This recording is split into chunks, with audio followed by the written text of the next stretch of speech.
So hello there, YouTube friends. I am doing a combined contest response video for a few members of the card family. I'm going to start off with Dustin and Blake. Really great channel. I'm sure most of you are familiar with them. Also my collaboration partner with Double D's Card Talks. And he wanted us to provide our top 10 greatest ball players of all time. So I'm going to run through this list really quick. Starting off here with number 10, I've got a guy that I'm probably going to be the only person that puts him on the list, but I believe he's the best second baseman of all time in my opinion. That's Rogers Hornsby. Number 9, I've got Mickey Mantle. And number 8, I've got Honus Wagner. And as you can see, I would have liked to have had, cards from their playing days of all of these people on my list, but just not possible. So some of these others, like number 7, Lou Gehrig. Number 6 is Hank Aaron. Number 5, Satchel Paige. I've got him as the greatest pitcher of all time, and the only pitcher I have in my top 10 list. Number 4, Barry Bonds. Number 3 is Ty Cobb. Number 2, Willie Mays. And number 1 is Babe Ruth. This was a really difficult list to compile. It's really hard to try and compare players from different eras, especially pitchers. Pitchers even more so than hitters, to try and compare Cy Young and Walter Johnson to Randy Johnson and Sandy Koufax. It's just nearly impossible to do, but that was my best attempt at it. So once again, check out Dustin and Blake, one of the best father-son combos on YouTube.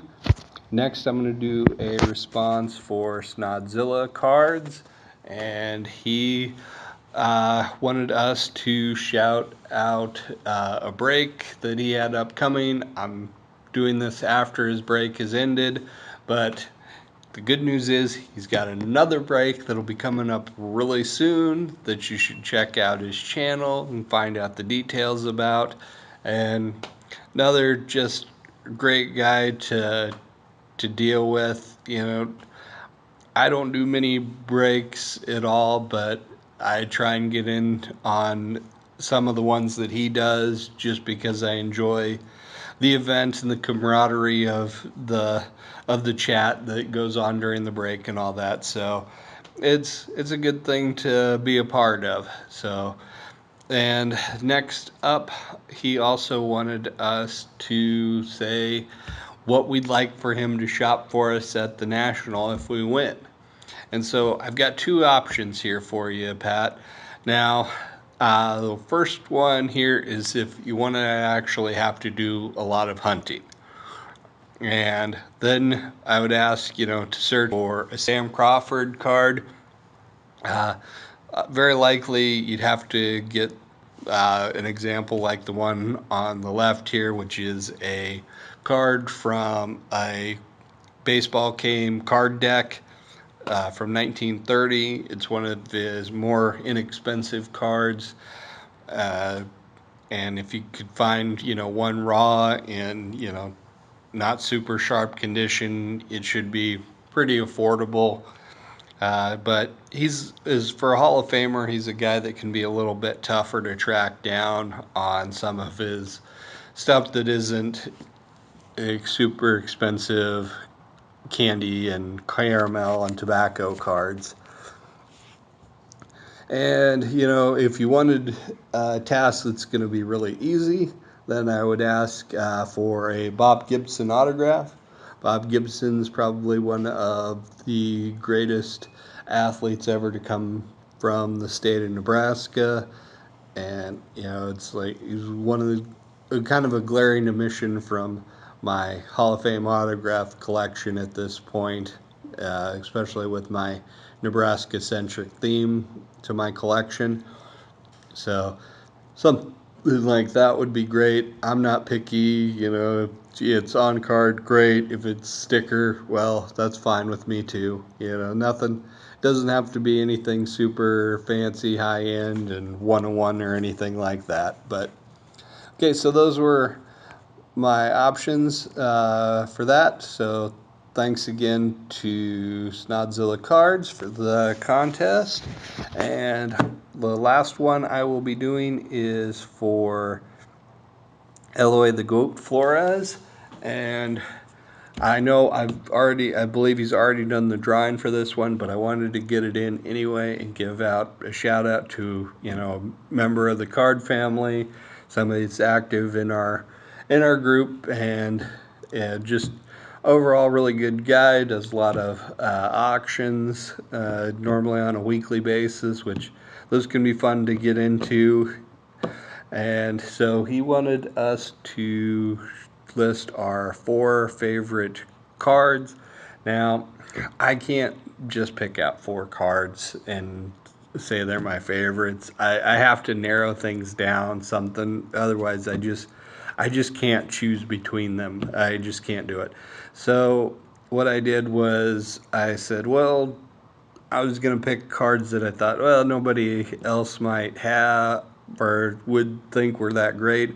So I decided on PSA 1s. So I looked just only at my PSA 1 cards, and I tried to pick out 4 ones that I thought I really liked of those. I thought had, even though with the low grades, had great eye appeal and just really presented well. And so I've got here my T206 of Hall of Famer George Davis, a 1933 Gaudi of Hall of Famer Heine Manouche, a 1936 Wide Pen Premium of Hank Greenberg, and a 1952 Bowman card of Stan Musial. Now, all of these have really good color, some and solid centering, and but each of them has significant flaws that resulted in them getting a 1 still, but still look really nice. And then the last part of the contest for Eloy was that he wanted us to list a big card that we wanted but hadn't yet acquired. And it's like it could have listed a lot of big stuff that I'll never be able to afford. So I wanted to list a card that I figure it's one that I'm probably going to get someday in the not too distant future, but can be a little bit too expensive for me to do just right now. And that is a card for Grover Cleveland Alexander. I want to get one from his playing days. Probably end up getting something similar to this strip card here. Even low condition, one like this still can end up going for, $200 or so at times. So not exactly anything that's, just cheap to hanging out there to pick up any time. So anyway, there is my contest responses for all 3 of those gentlemen. I recommend you check out all of them. They're great people, and I will talk to you all next time. Take care.